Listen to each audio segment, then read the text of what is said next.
So I have one question to ask all of you. Would you imprison somebody for a crime where there's no eyewitness to that crime? Well, we do this on a very regular basis in our criminal justice system, and we use lots of different evidence, right? These evidence is called proxies.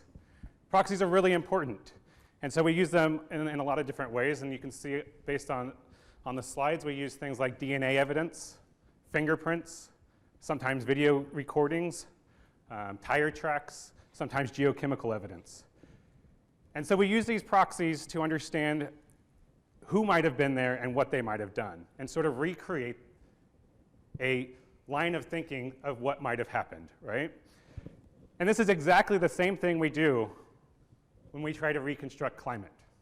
And so proxies are exactly what we use.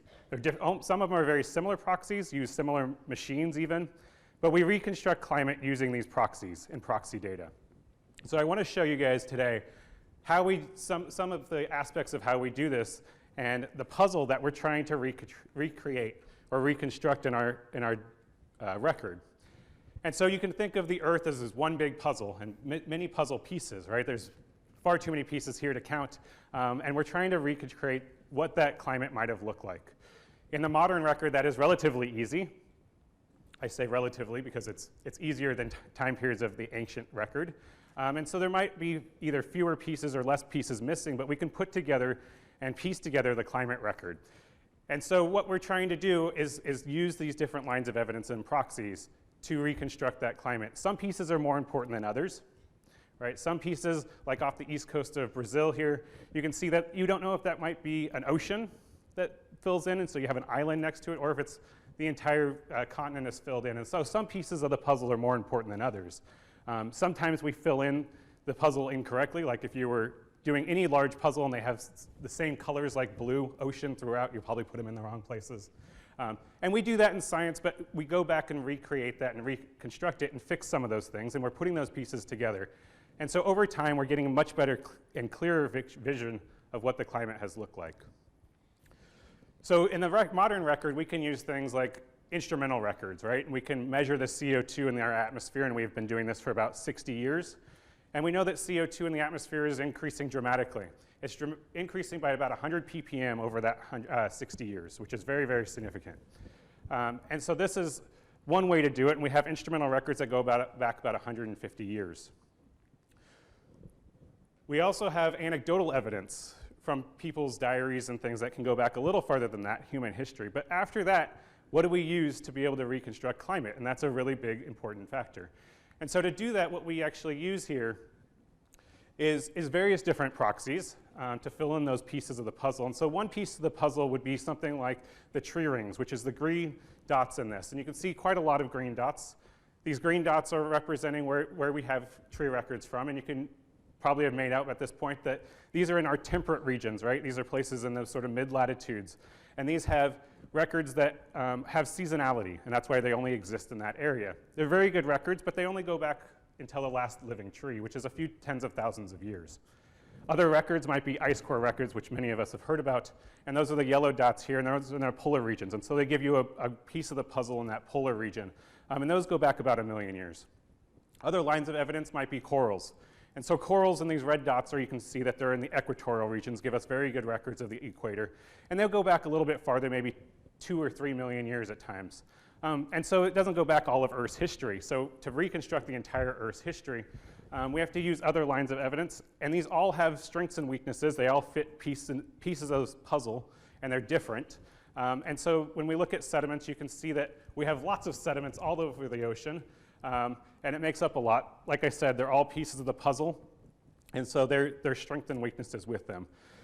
And so when we look at these sediments are something that we're trying to relate when we're talking about climate is we have to unify different parts of science, which equals taking and integrating physics and chemistry and biology all in one to better understand the system. And so it really takes a large team and a large amount of people to do this.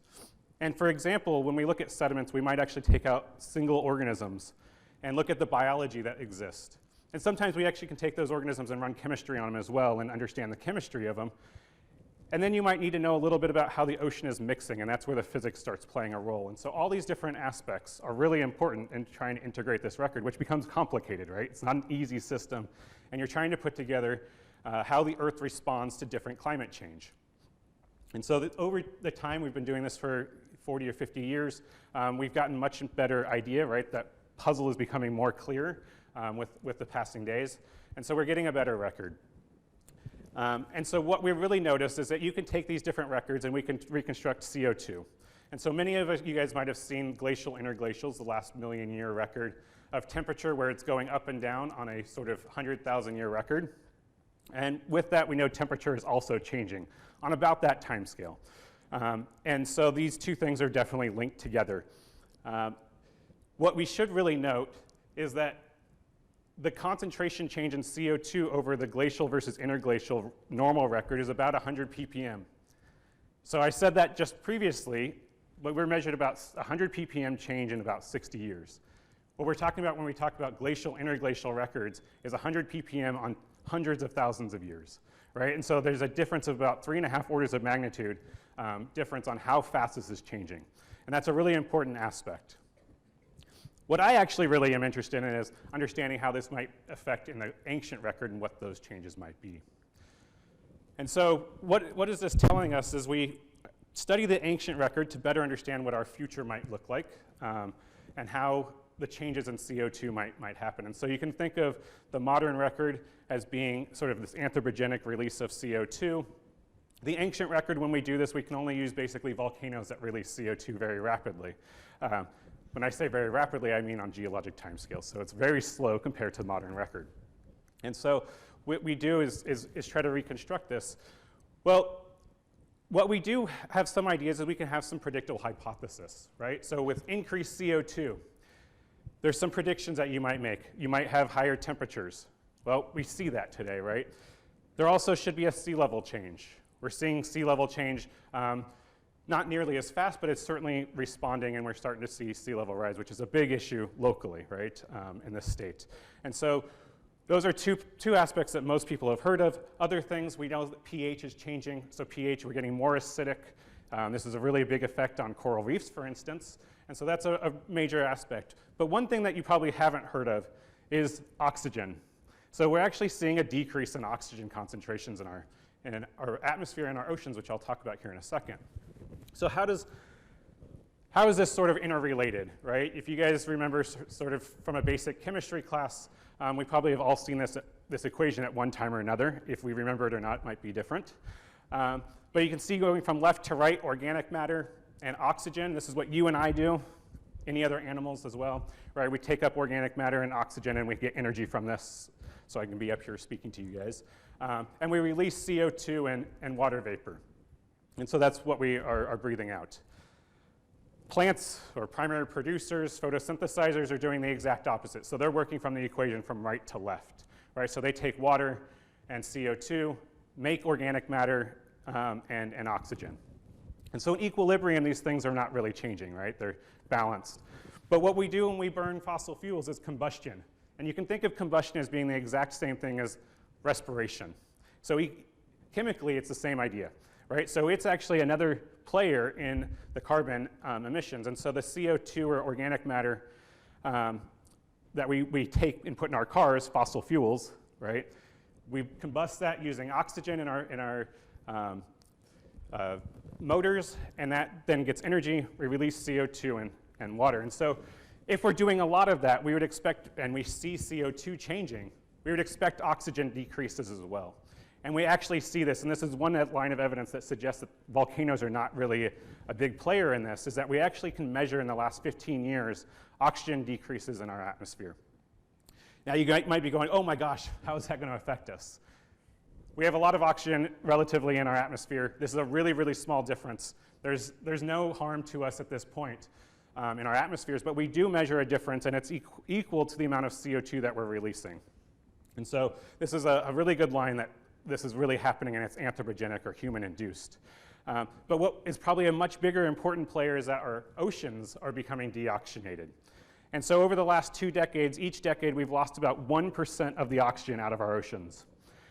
And that's not a huge amount, but it's enough to start really affecting things like fisheries and primary producers in our oceans and how that might respond. And so you can imagine if you play this out for a while, what that might do to our ocean ecosystems, the chemistry, and the biology. And so we are interested in my lab of understanding how oxygen has changed throughout Earth's history. And so you can imagine the puzzle of Earth, you get a lot less pieces the longer or farther back you work in geologic history. And so it does become difficult, and there's certainly aspects that we can't explain or have a full understanding of. But you can see that we've removed about a quarter of the pieces out of this figure, and you can still make out the large dominant features, right? And that's what we're trying to do when we're trying to understand ancient climate change throughout geologic history. And we are starting to get to paint a picture that we have a much better understanding of. And so with this is a relatively complicated figure, but this is the last 600 million years, which is since we've had animals on this planet. And the blue bars represent time periods of glaciations. So these are major glaciations similar to today. It means you have ice at your polar regions. And you can see that doesn't make up a large amount of Earth's history, but they are time periods when both sea level and carbon dioxide are a little bit lower. And then the time periods in green are greenhouse events. So this would be similar to when the dinosaurs were around. You have no glaciations, even sometimes palm fronds in the polar regions. And so very warm, high sea levels, higher CO2. And what I want to point out here is that the orange bars are places that we can definitively say that there's a reduced amount of oxygen in the oceans. Very, very small amounts of oxygen. And they relate almost entirely to every extinction event that we have so far looked at. Right? And so the extinction events that we see all are related to some sort of deoxygenation or climate change in general.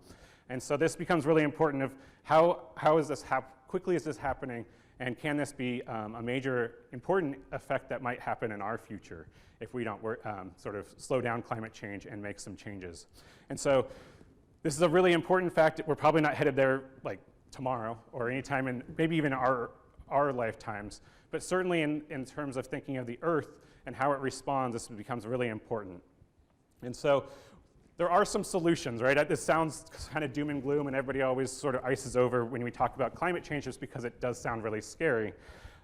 These are usually long-term changes, but what we do have is some solutions. The obvious solution is reduce our CO2 emissions or our carbon dioxide. And that's easier said than done, right? Probably all of us are still going to use electricity. I'm going to drive my vehicle when I go home as well. But there are other types of solutions, and certainly community solutions. And here in Florida, what I would like to really drive home is that one of our major solutions is protecting certain types of lands, and those are estuaries and marshlands, so sort of coastal regions. And so if we can reduce the amount of, let's say, building on these environments or getting rid of them entirely, we will actually decrease the amount of effect that CO2 emissions has. And this is because these environments take up much more CO2 than any other types of environments on Earth. They also trap nutrients and toxic metals, so they're good for lots of different reasons. And so protecting these are really good, and any of us can sort of help this make sure that our land is being protected throughout these environments. And we have a lot of them in Florida, so we should certainly be cognizant of this. And so you get a lot of people that say, well, you know, I don't think that climate change is happening, or at least it's not human-induced. And what I will leave you with is this one last slide, which has been sort of around for a while. But it talks about, well, what is the worst thing that could happen if we make these changes? And I think all of us would say we would like to have all these things up in blue that's behind the speaker happening to us and having a world that's a really nice place to live in. And I think that's one of the reasons that we should be making changes regardless of what you might think about climate change. Thank you.